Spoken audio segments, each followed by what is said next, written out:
a seguir adelante. Amén. ¿Puede tomar su lugar?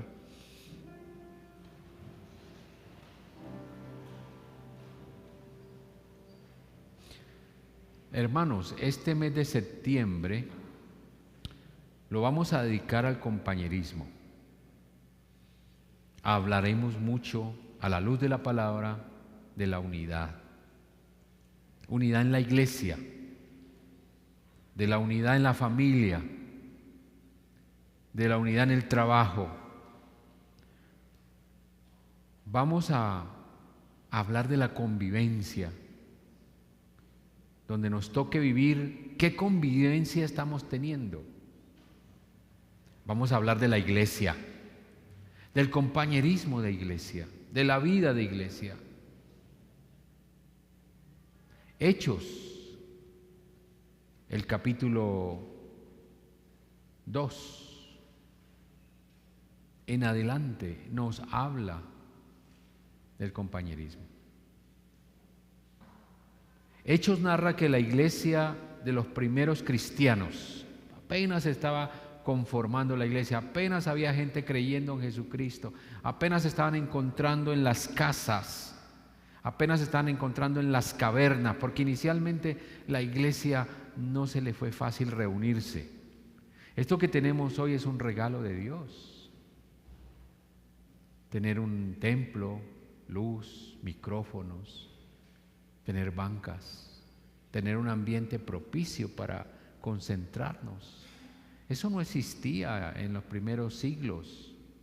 La iglesia estaba siendo perseguida, la iglesia no tenía libertad, no tenía templos, tenían que reunirse en las cavernas, en las catacumbas.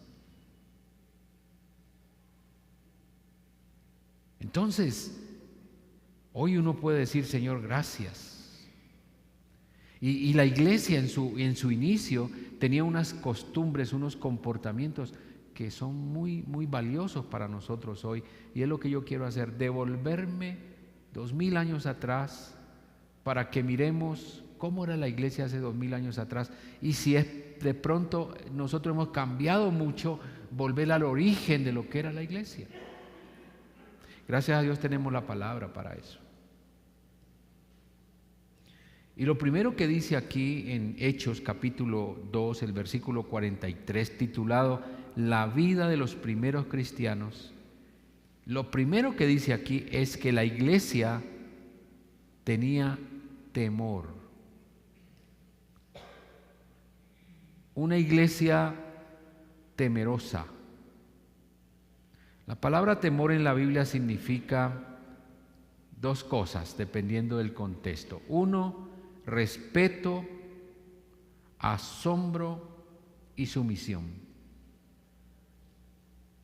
Ese es un significado del temor. Y eso es lo que nosotros como cristianos estamos siempre tratando de aplicar a nuestra vida. Yo respeto a Dios, yo me asombro por lo que Dios hace en mi vida y yo me someto a Dios. Ese es el temor. Y el otro concepto de temor es miedo.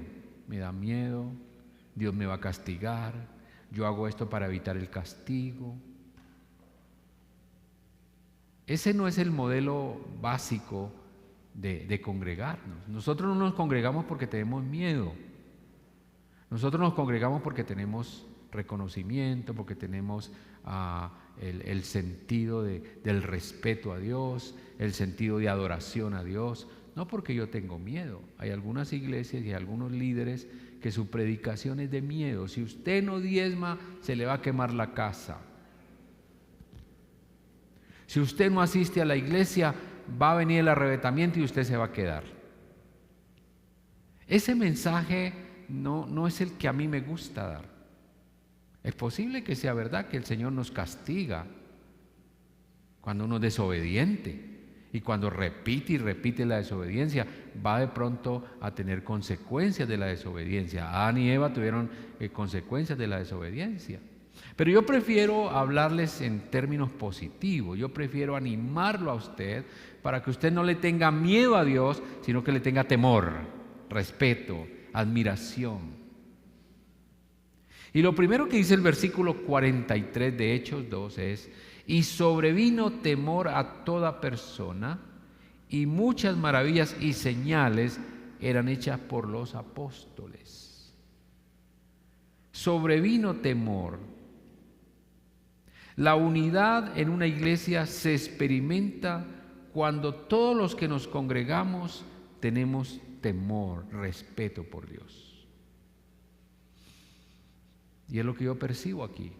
Aquí hay un grupo de personas esta mañana sentadas que respetan a Dios, que admiran a Dios, que se someten a la voluntad y al poder de Dios. Aquí hay personas que han llegado esta mañana porque quieren escuchar la voz de Dios. Yo recuerdo un domingo que llegaron unos 3 jóvenes y se sentaron allá en la parte de atrás de la banca, y en el momento del mensaje interrumpieron y comenzaron a gritar arengas. No sé si alguno de ustedes estaba aquí ese día. ¿Y qué podía evidenciar yo? Que esas 3 personas no vinieron para admirar, para adorar, para respetar y para someterse a Dios. Entonces los que nos congregamos, los que estaban aquí juntos, estaban celebrando maravillas, señales hechas por los apóstoles. Y usted y yo debemos venir a la iglesia para admirar la obra del Señor, para admirar sus milagros, lo que contó la hermana aquí de su niño. Eso es la manera como nosotros tenemos que entender la unidad de la iglesia. Nos unimos en torno a un milagro, nos unimos en torno a una celebración divina, nos unimos en torno al poder de Dios. Y nos sometemos a eso. La iglesia experimenta la unidad cuando tiene temor. Cuando tiene temor. Por ejemplo, si todos los hermanos que estamos aquí creemos y nos unimos en fe, vamos a ver los logros, los milagros, las maravillas que Dios está haciendo. Pero también tenemos que ser una iglesia que respetamos a Dios y nos sometemos a Él. La iglesia, ustedes, la iglesia son ustedes, la iglesia no es el edificio es el templo. Ustedes, si entienden, se someten, respetan, admiran, adoran a Dios, ustedes van a ver milagros en su casa, en su trabajo, en su cuerpo. Milagros que Dios hace en la unidad de la iglesia. Cuando una iglesia tiene unidad, cuando una iglesia tiene compañerismo, cuando una iglesia tiene gente que cree, esa iglesia experimenta cosas que nunca antes las habíamos visto. Porque lo que mueve a la iglesia es la unidad. Lo que mueve a la iglesia es creer, estar juntos. Fíjese, la canción es: cantar nos gusta, estar juntos nos gusta. Un creyente, un hermano que tiene una vida espiritual, es un hermano que le hace falta a la iglesia, que quiere estar en la iglesia, que no cambia su compromiso de unidad, de asistencia a la iglesia, no lo cambia por un partido de fútbol, no lo cambia por el clima, no lo cambia por un amigo. No. Lo que hace la unidad de la iglesia está en el versículo 44. Todos los que habían creído estaban juntos y tenían en común todas las cosas. Otra cosa entonces que tenemos que celebrar en la unidad de la iglesia y el compañerismo es creer, estar juntos. Creer tiene mucho poder. Por eso los cristianos nos llamamos creyentes, que quiere decir personas que creen, creyentes. Cuando una persona pierde su capacidad de creer, cuando una persona desconfía de la iglesia, cuando una persona desconfía de los líderes, cuando una persona desconfía de la economía de la iglesia, pierde unidad con el cuerpo y pierde bendición. Esto no es cualquier cosa. Yo sé que mucha gente piensa que asistir a la iglesia es algo normal, natural. No. Estar en unidad, ser parte de un cuerpo, el cuerpo de Cristo, no es algo natural, es algo sobrenatural. Por eso algunos hermanos entran a la iglesia y salen como llegaron, porque no han entendido. Algunos hermanos vienen a la iglesia sintiendo, voy a cumplir, voy a estar ahí un ratico, voy a escuchar el sermón y si está muy aburridor me voy, porque no ha entendido el principio sobrenatural de congregarse. Cuando en la Biblia aparece gente en el templo, como por ejemplo el que estaba sentado en la puerta de la Hermosa, o el paralítico que entró al templo, allí fue bendecido, porque estaba en el lugar indicado.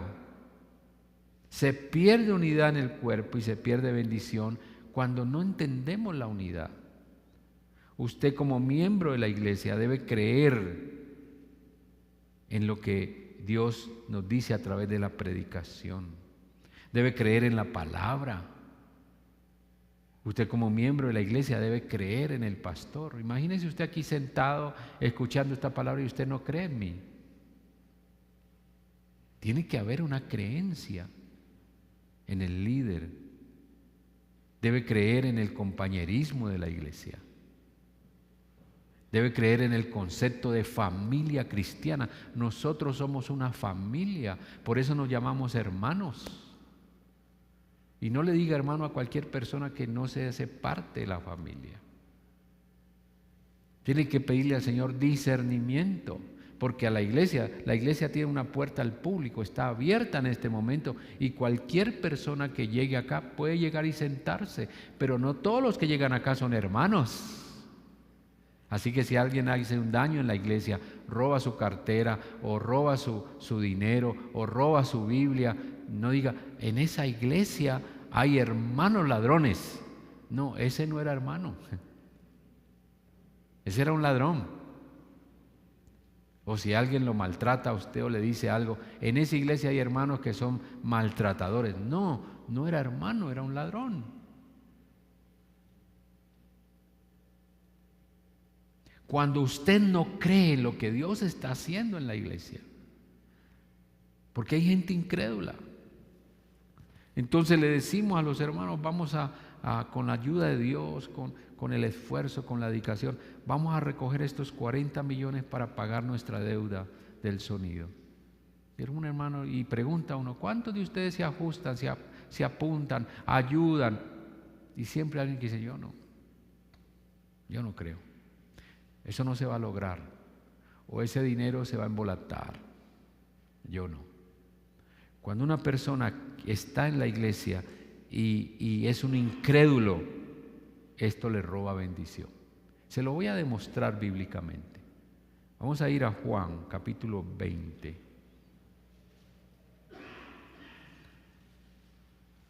Juan, capítulo 20. Cuando uno es un incrédulo, no goza de las bendiciones de Dios. Libro de Juan, capítulo 20, el versículo 19. 20, 19. Mire lo que dice.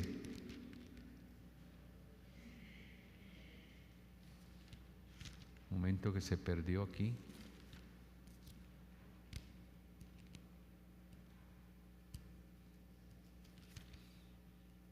Juan 19. Perdón, Juan 20, 19. Gracias. Dice la palabra aquí.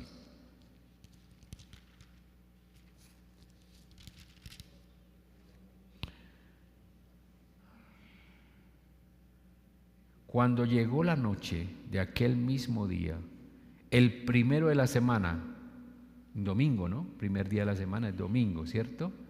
Estando las puertas cerradas, en el lugar donde los discípulos estaban reunidos, iglesia, ¿no es cierto? Reunidos por miedo de los judíos, no por temor, aquí había miedo de los judíos, vino Jesús y puesto en medio les dijo, paz a vosotros.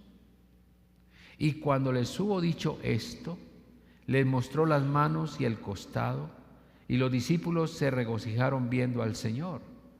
Entonces Jesús les dijo otra vez: paz a vosotros, como me envió el Padre, así también yo os envío. Y habiendo dicho esto, sopló y les dijo: recibid el Espíritu Santo. A quienes remitiere los pecados les son remitidos, y a quienes se los retuvieres les son retenidos. Aquí viene la lección, versículo 24. Pero Tomás, uno de los 12, llamado Dídimo, no estaba reunido. No fue ese domingo a la iglesia. No llegó porque estaba lloviendo. No llegó porque tenía una cita en la ciclovía. Tomás no llegó porque tenía otros compromisos. No estaba con ellos cuando Jesús vino. Y le dijeron pues los otros discípulos: al Señor hemos visto. Y él le dijo: si no viere en sus manos la señal de los clavos, y metiere mi dedo en el lugar de los clavos, y metiere mi mano en su costado, no creeré. Tomás perdió la oportunidad de recibir la bendición de Dios por no estar reunido, por no estar presente, por no tener compañerismo. Y los discípulos le contaron con alegría: Tomás, mira, Jesús vino, nos visitó, mira lo que pasó en la iglesia el domingo, fue maravilloso, hubo sanidades, hubo milagros, hubo maravillas. Y usted que no estuvo dice: bueno, qué pesar, yo no estuve, no creo tanta maravilla. Por eso en esta mañana, hermanos, yo le estoy diciendo: la unidad y la asistencia a la iglesia trae bendición. Debemos ser cristianos creyentes, hermano. Esto produce unidad. Exhorte a un hermano en la iglesia cuando expresa que no cree, exhórtele para que no dañe la unidad diciendo: yo no creo.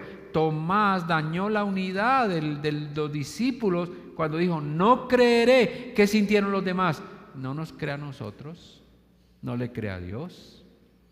¿Qué está haciendo acá si no cree? Todos los que estamos aquí tendremos que estar sentados aquí porque creemos. Yo no voy donde no creo. Yo no voy a un lugar donde leen las cartas porque yo no creo en eso. Yo no voy a donde una señora que fuma el tabaco porque yo no creo en eso. No creo. Yo no entro a una cantina a tomarme unas copas para olvidar las penas porque yo no creo que eso hace que olvidemos las penas. Yo voy a la iglesia y yo escucho la palabra de Dios porque yo creo. Amén. Y usted está aquí porque usted cree. Y si no cree, hermano, yo le digo que a menos que Dios haga un milagro en su vida, usted no va a poder entender lo que pasa dentro de la unidad y el compañerismo de una iglesia. Tercera cosa importante que produce unidad en la iglesia. Dice el texto 44, dice de Hechos, regreso a Hechos 44. Todos los que habían creído estaban juntos y tenían en común todas las cosas. Qué ejemplo de unidad, ¿no? Qué ejemplo de solidaridad. Este es un valor muy importante para la iglesia. Esto es la posibilidad en la iglesia de compartir las cosas y compartir lo que tenemos. Lo que la iglesia enseña con esta experiencia, hermanos, es el valor de no estar, el no estar enseñado en la iglesia a guardar, a cuidar, a tener desconfianza. Al contrario, a creer que todo lo que tenemos es para todos. Y yo quiero decirle a ustedes esta mañana, en esta iglesia todo es común, todo es de todos. Aquí no hay nada que no sea de todos. Y cada vez va a haber más cosas que es de todos. cuando Dios lo permita y yo salga de esta iglesia, yo no voy a bajar las pantallas ni el sonido, porque eso es común. Eso es de la iglesia. Lo único que yo me voy a llevar de esta iglesia el día que yo me vaya son los libros que son míos y están aparte. Hay otros libros que son de la iglesia y están allí en un saloncito. Yo no me voy a llevar una banca que me parece muy bonita, me la voy a cargar. No, son en común. Tener las cosas en común es tener el poder de compartir las bendiciones que Dios nos ha dado. Dios nos ha dado como bendición este edificio y lo compartimos y es de todos. Y yo creo que ninguno de ustedes llega aquí como inseguro, ¿cómo hago? A menos que sea una persona muy nueva. Pero si ya es de la iglesia, usted llega a este lugar como la segunda casa, digamos, que tiene. Con la mayor confianza usted entra, saluda, se sienta, hace de todo, porque es común. Tener cosas en común es demostrar el amor por el otro. Compartir es una muestra del amor de unos hermanos por otros. Una iglesia que comparte desarrolla unidad y amistad. A mí me ha llamado la atención que cuando hablamos de cosas en común, en muchos casos se convierte en guerra, en desacuerdos, en peleas. Por ejemplo, los que viven en esas unidades residenciales, que tienen una escalera en común, que tienen una terraza en común, que tienen agua común, eso es un problema. Porque la gente no sabe manejar lo común con amor, sino que siempre dentro de lo común hay alguien que está diciendo, sí es común, pero yo tengo más derecho. En la iglesia, hermanos queridos, nadie tiene más derecho que nadie, porque todo es de todos. Lo que sí yo le voy a pedir esta mañana a ustedes, sabiendo que todo es común para generar la unidad, es que una iglesia tiene que ser ejemplo en cuidar lo que es de todos, para que nos dure, para que nos haga responsables de lo que es de todos. Y aquí tengo que corregir un poquito a algunos de ustedes, porque hay hermanos aquí en la iglesia que hacen daños, y no son a propósito. Un daño es un accidente, pero no se hace responsable, ni siquiera en informar. Nos damos cuenta a los 8 días, a los 15 días, que usted dañó un sanitario. Informe, hermano, qué pena, yo entré al baño y fui a mover la llavecita y se quebró. No hay problema. Y si usted dice, y yo puedo traer una para reemplazarlo, mucho mejor. Hermanos que toman los vasos del tinto y los dejan sobre los bordes de las ventanas y uno va a botar el vaso y está lleno. ¿Para qué hizo eso, hermano? Si el café es común, tal vez nos va a tocar cobrarlo para que no lo deje. Pero como no cobramos eso, entonces usted lo deja por ahí tirado. Los hermanos que nos están ayudando con el reciclaje ya nos informaron que no van a poder mandar más una persona que viene en la semana seleccionar todo el material, porque echamos las botellas con las tapas, las botellas con los papeles, las botellas con los cartones, y ahí tenemos los colores para que usted ponga en cada lugar lo que es. Pero hay hermanos que no cuidan lo común. Ayúdenos a cuidar lo que es de todos. Amén. Ayúdenos a cuidar lo que es de todos.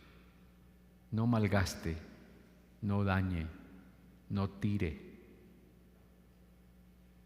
Hermanos que vienen a ayudarnos a hacer algún oficio, y si usted lo ha hecho, hermano, no se enoje, acéptelo. Viene a pintar, viene a limpiar, y pinta y deja la brocha untada de la pintura y nos damos cuenta al otro día y la brocha ya no sirve. Y usted que es pintor sabe que tenía que ponerla en agua, que tenía que ponerla en un producto que disuelva, y no, usted deja eso ahí tirado. Y al otro día la pastora todo el día poniéndome quejas. Mire, el hermano vino, hizo y dejó tirado. Mire, el hermano vino, hizo y dañó. Mire, el hermano hizo y chorrió. Cuando hagamos algo para la casa del Señor, hagámoslo bien. Amén.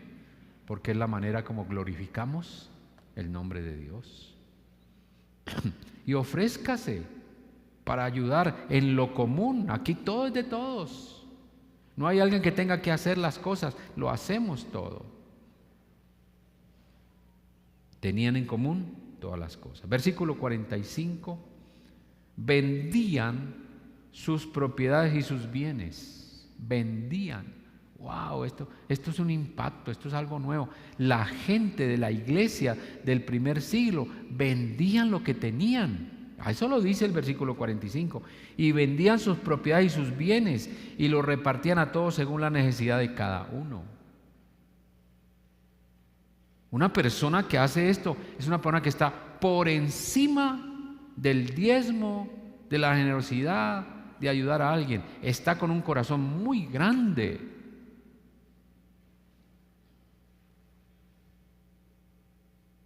Hay una hermana aquí en la iglesia que hace un mes, 2 meses, vendió una propiedad. Y la hermana me llama y me dice: pastor, yo quiero dar una ofrenda especial para el sonido de esa venta. Uy, hermana, gracias. Pasó como un mes. Y me dice la hermana: pastor, no le he podido enviar porque es que la platica que me entró me la maneja mi hija. Y mi hija no quiere soltar esa platica. Esta hermana vendió una propiedad para bendecir el pueblo de Dios.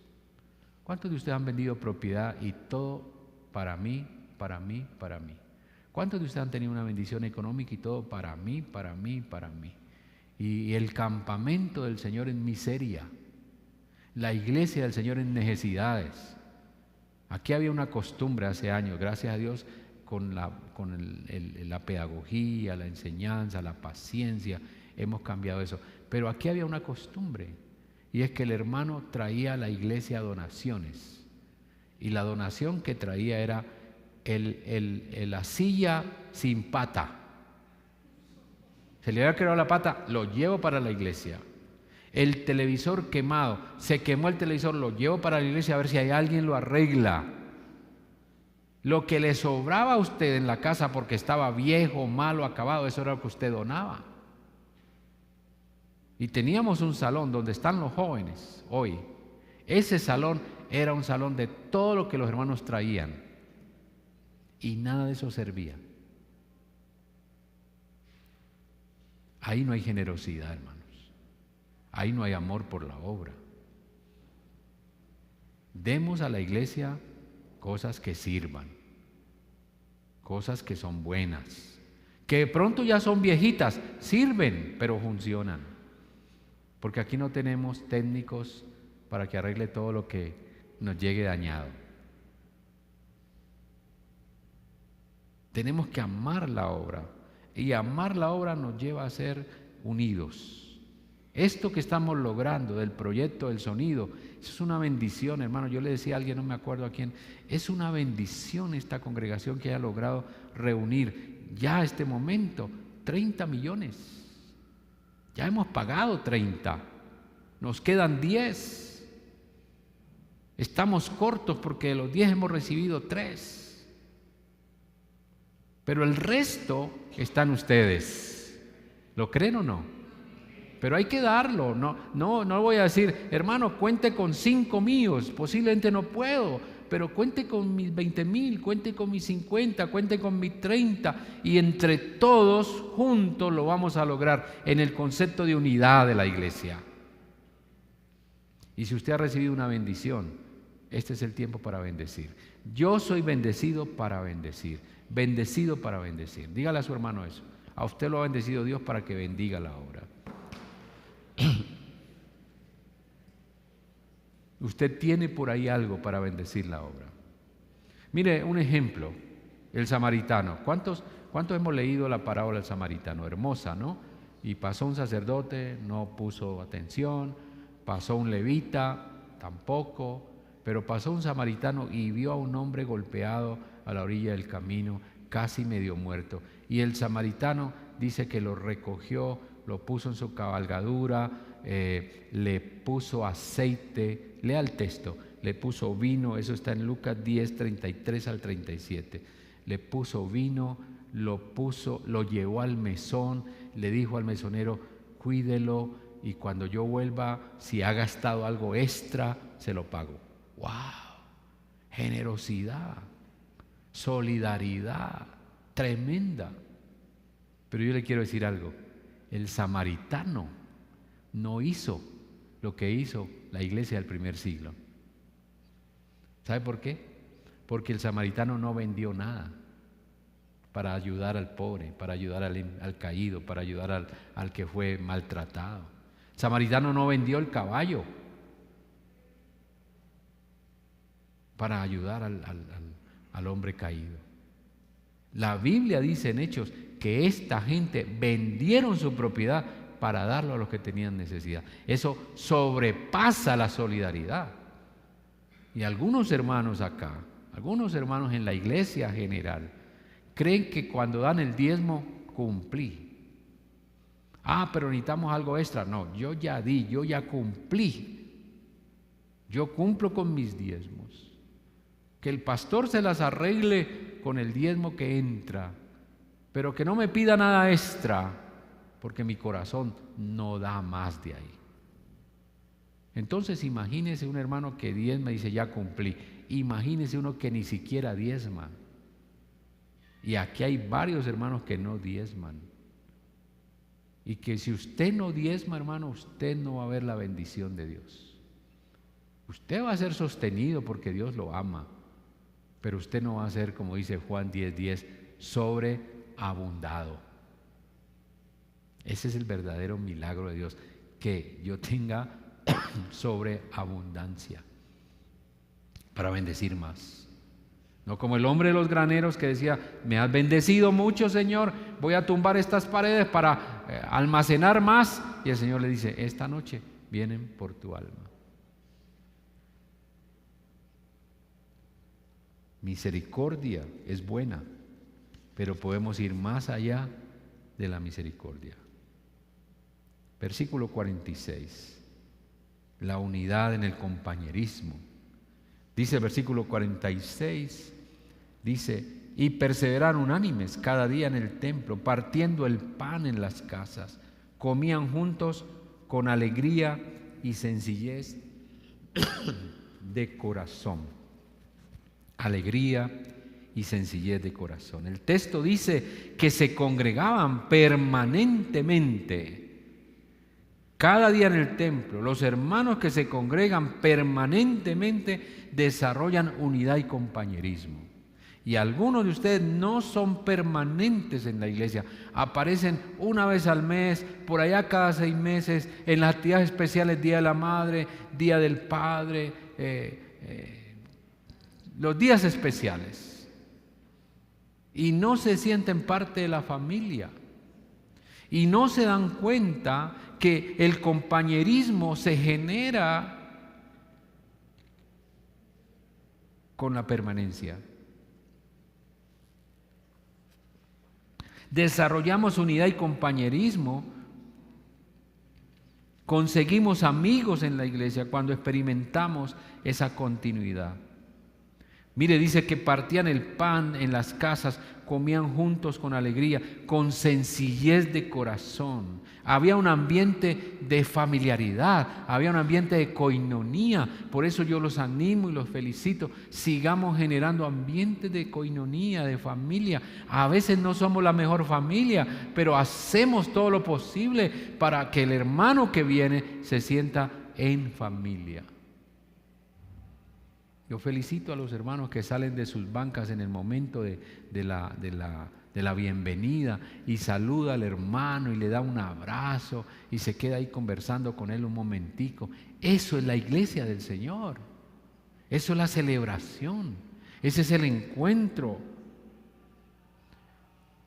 Tome la decisión esta mañana de congregarse, de encontrar amigos, de ser compañero. Hay muchas cosas que podemos aprender uno de otro cuando somos amigos, cuando le decimos vaya a la cafetería. Hermanos, créame que esa actividad de la cafetería donde usted compra un detalle, toma un café, eso no le da ganancias desorbitantes a la iglesia. Eso tiene como propósito esto que dice aquí la Biblia: estaban juntos cada día en el templo y partían el pan en las casas, comían juntos con alegría. El deseo que siempre tenemos es: encuéntrense en algún lugar de la iglesia para expresar alegría, amor, amigos.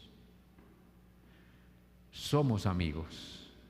Y yo le quiero decir esta mañana, podemos tener problemas, diferencias, pero no sacrifique la amistad en Cristo por una diferencia. Déjela pasar.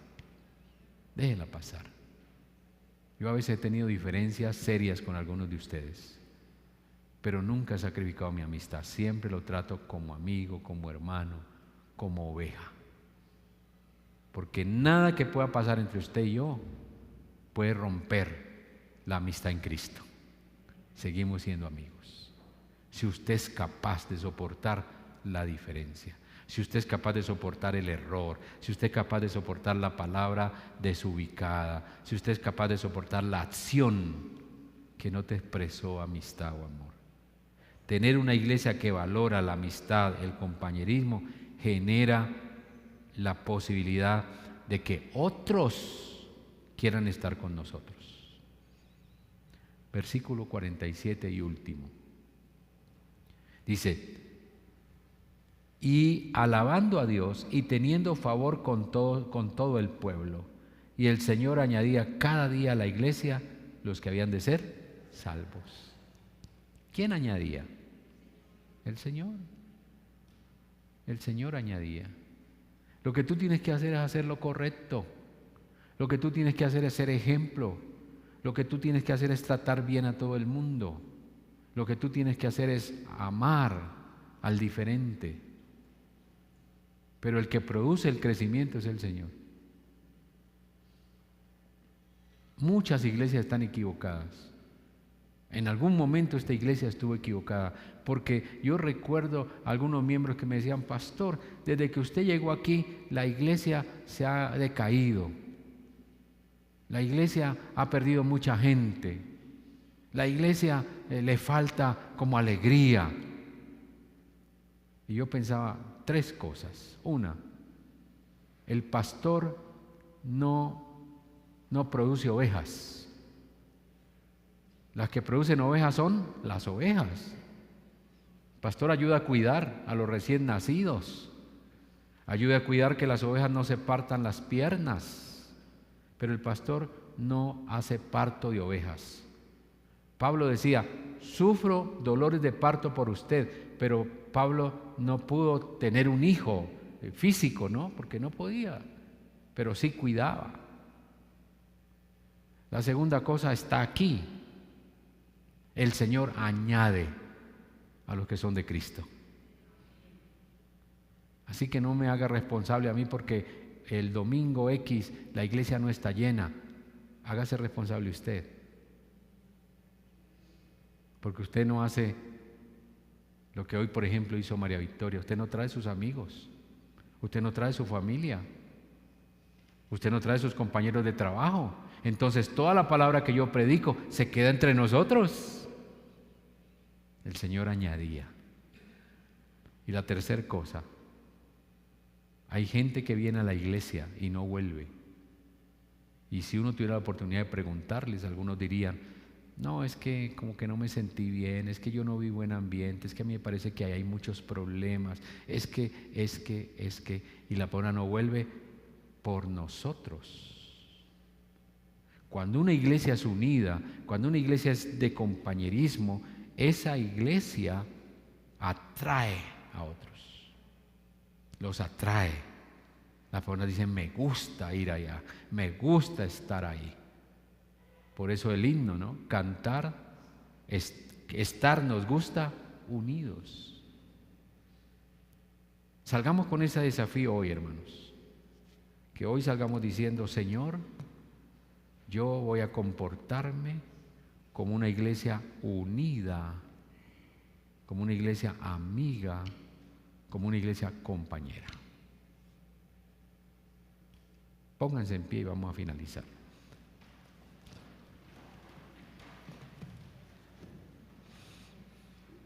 Y si usted ha sentido que en algún momento no se ha comportado como una hermana, un hermano, un joven, un niño de ejemplo, no se desanime, no se desanime.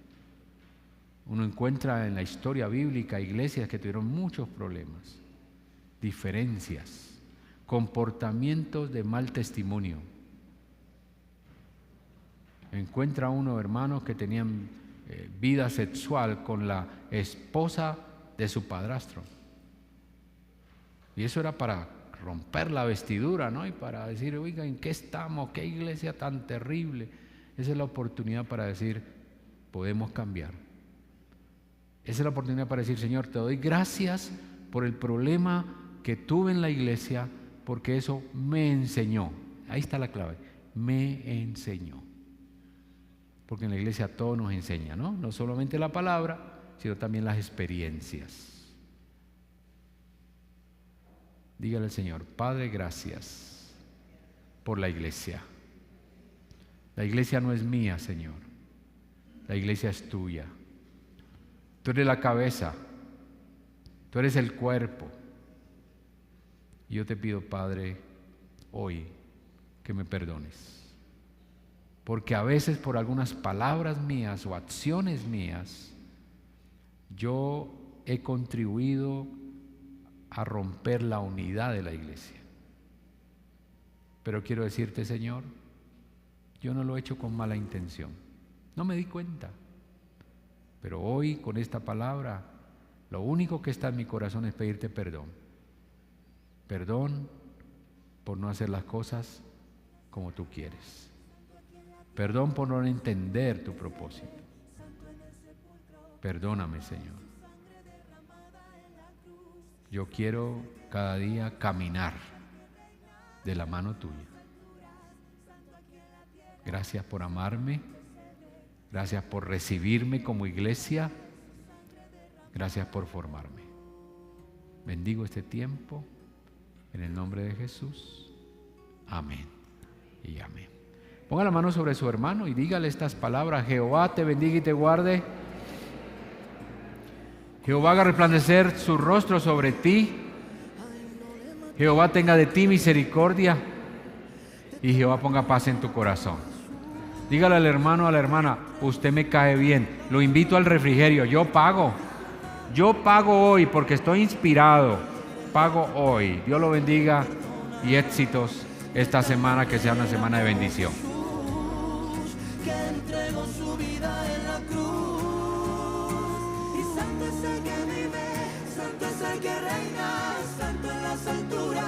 Santo aquí en la tierra, santo en el pesebre, santo en el sepulcro.